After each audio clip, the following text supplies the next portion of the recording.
안녕하세요. 책 읽어주는 여자 김수진입니다. 우리나라 중년들은 혼자서 속으로 삭히는 일이 참 많습니다. 직장에서 그리고 가정에서도 그렇습니다. 남들보다 뒤처지지 않으려고 그리고 사랑하는 가족들을 위해 정말 열심히 달려온 것 같은데 어느 날 문득 정신을 차리고 보면 절벽 끝에 서 있는 것 같은 두려움과 외로움에 어찌할 바를 모르기도 합니다. 특히 우리나라 중년 남성은 직장에서 받는 상처와 스트레스, 그리고 가정에서 아내와 자녀들로부터의 소외감과 외로움이 큰 쓰라림으로 다가옵니다. 오늘은 대기업에서 치열한 삶을 살아온 한 중년 남자가 어느 날 우연히 만나게 된 그림일기를 통해 조금씩 행복을 찾아가는 이야기를 담은 책을 소개해드리려고 합니다. YH 미디어에서 펴내고 김도영 작가가 쓴 이 부끄럽고 설레는 마음이라는 책입니다. 김도영 작가는 SK에서 사회공헌 업무를 담당하며 우리 사회의 행복을 위한 기업의 역할이 무엇인지를 연구하고 실험하는 행복 전도사입니다. 또 600여 명의 기업 사회공헌 담당자들의 모임인 CSR 포럼을 설립해 운영하고 있으며 한국비영리학회, 사회적 기업학회, 한국자원봉사학회 이사, 연세대 개건교수, 몽골 국제대학 CSR 센터장으로 봉사하며 활동 중입니다. 저자는 이 책에서 나를 위한 삶에서 함께하는 삶의 행복을 보여주고 있습니다. 또 이 책에는 여행 얘기, 가족과 요리, 그리고 반려견 이야기 등 우리의 마음을 따뜻하고 가슴 설레게 하는 이야기들로 가득한데요. 저는 이 책을 덮으며 한 중년 남자의 깊은 고백이 어쩌면 우리의 이야기이기도 하다는 생각이 들었습니다. 마음을 치유하고 행복을 찾아가는 저자의 그림일기는 우리네 삶 속에서 가장 소중한 것들이 무엇인지를 생각하게 합니다. 오늘은 얼마 전 예술의 전당에서 뉴서울 필하모닉 오케스트라와 협연한 한국의 자랑스러운 바이올리니스트 이경성 교수가 연주한 차이콥스키 바이올린 협주곡 실황을 배경음악으로 준비했습니다. 세계적인 국제 콩쿠르를 다수 석권하고 국제 무대에서 활발하게 활동한 이경선 교수는 지금은 윤희상 국제 콩쿠르, 하노버 국제 콩쿠르 등에서 심사위원을 맡고 있습니다. 현재 서울대학교 교수로 후학 양성에 힘쓰며 여전히 왕성한 연주 활동을 하고 있는데요. 가끔 통화하면 늘 다음 연주 스케줄이 빽빽히 잡혀 있어서 오래 수다 떨기가 미안할 정도입니다. 바이올리니스트 이경성 교수의 아름다운 음악과 함께 이 책에서 인상 깊었던 부분을 들려드리겠습니다.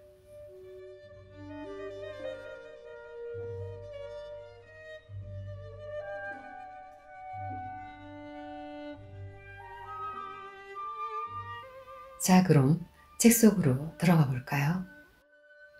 저희 집엔 반려견 3마리가 있습니다. 봄이, 와룡이, 그리고 코코입니다. 우리 식구들의 사랑을 흠뻑 받고 있는 이 녀석들에 대한 이야기를 남겨보려 합니다.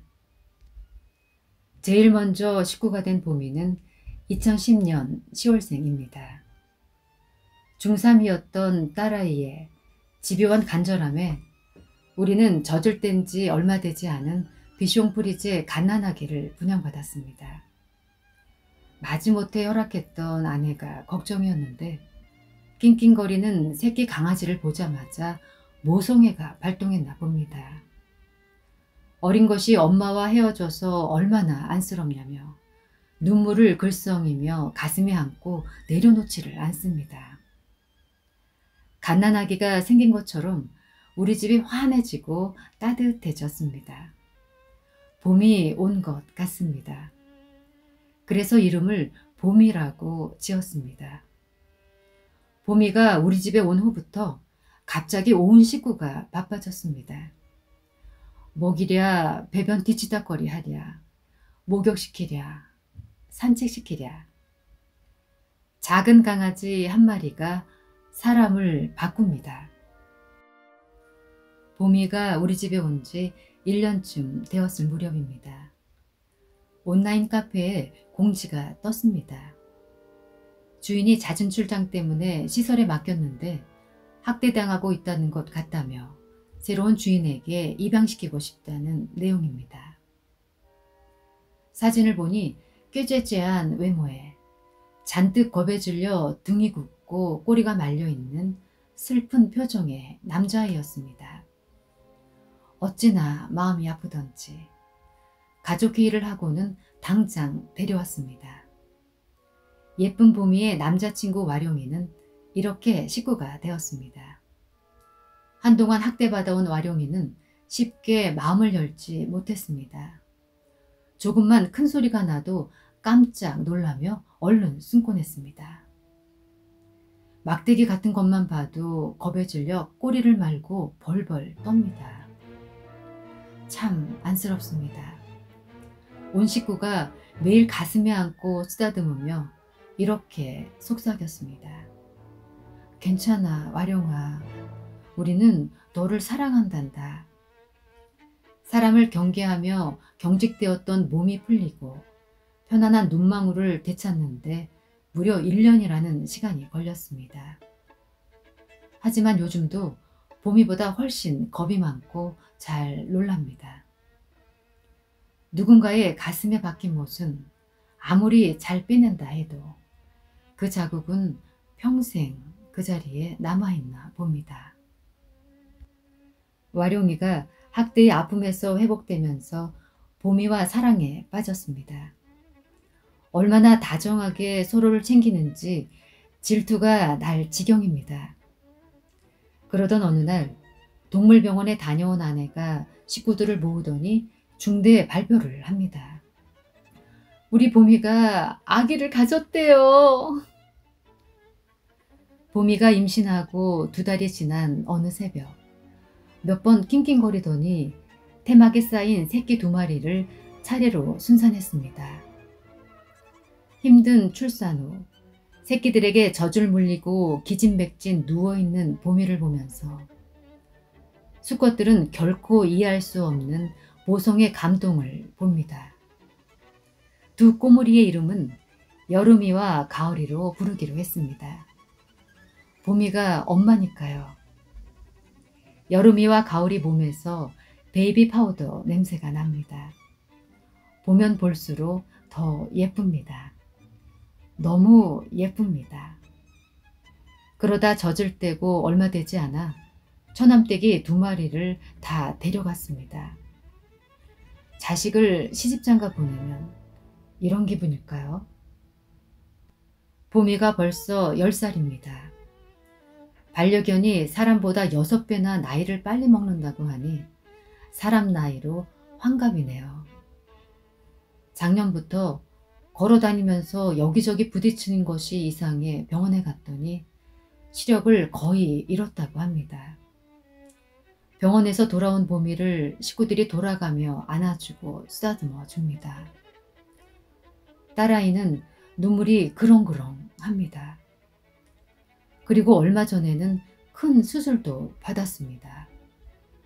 사랑의 종착역이 때론 이별이어야 할 때가 있다는 말이 훌쩍 다가옵니다. 사랑하면 서로 연결되나 봅니다. 우리도 같이 아픕니다. 오빠, 스탠다드 푸들이 있는데요. 입양자가 없어서 일주일 후에 안락사 시킨대요. 너무 불쌍해요. 좀 알아봐 주세요. 유기견 단체의 홍보대사로 있는 마음 착한 연예인 김예분 씨로부터의 다급한 전화입니다. 독신인 견주가 교통사고로 장기 입원 중이라 돌봐줄 사람이 없어 유기견 센터까지 오게 됐다고 합니다. 지인들에게 사진을 보냈더니 다들 난감해합니다. 송아지만한 덩치 때문입니다. 그런데 자꾸 사진으로 본 눈망울이 마음에 밟힙니다. 할 수 없이 집사람을 조르고 졸라 우리 집으로 데려오기로 했습니다.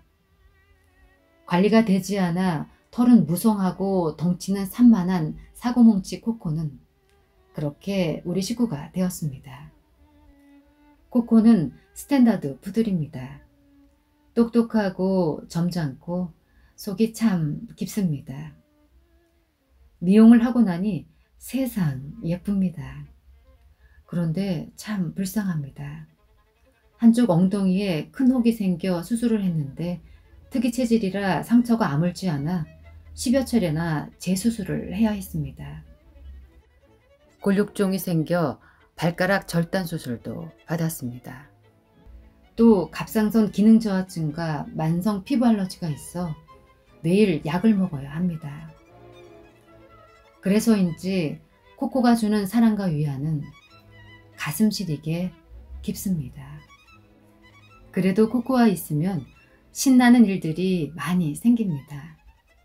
호수공원에 산책 갔다가 제가 좋아하는 펭수를 만난 적도 있습니다.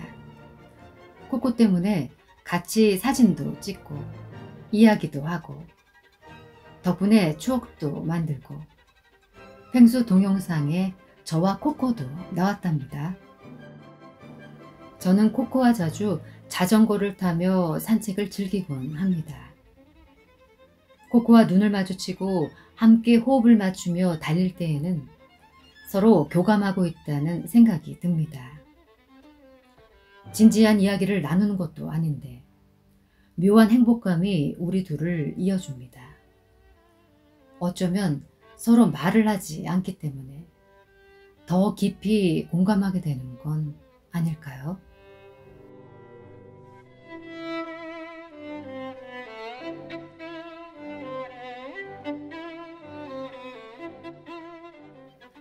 어떠셨나요?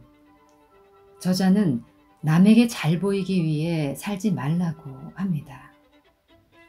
가까이 있는 사람을 사랑하고 또 그들로부터 사랑받는 것이 바로 행복이라고 말합니다. 사랑이란 내가 가진 소중한 것을 그 사람에게 흘려보내는 것이라는 저자의 말이 자꾸 뇌리에 남습니다. 우리에게 주어진 시간을 허투루 쓰지 않고 바로 곁에 있는 사람에게 최선을 다하며 행복하게 살아야겠다는 생각이 드네요. 여러분은 남은 인생의 도화지에 어떤 그림 일기로 채워가실 건가요? 오늘도 함께해 주신 여러분께 감사드리며 책 읽어주는 여자 김숙진이었습니다.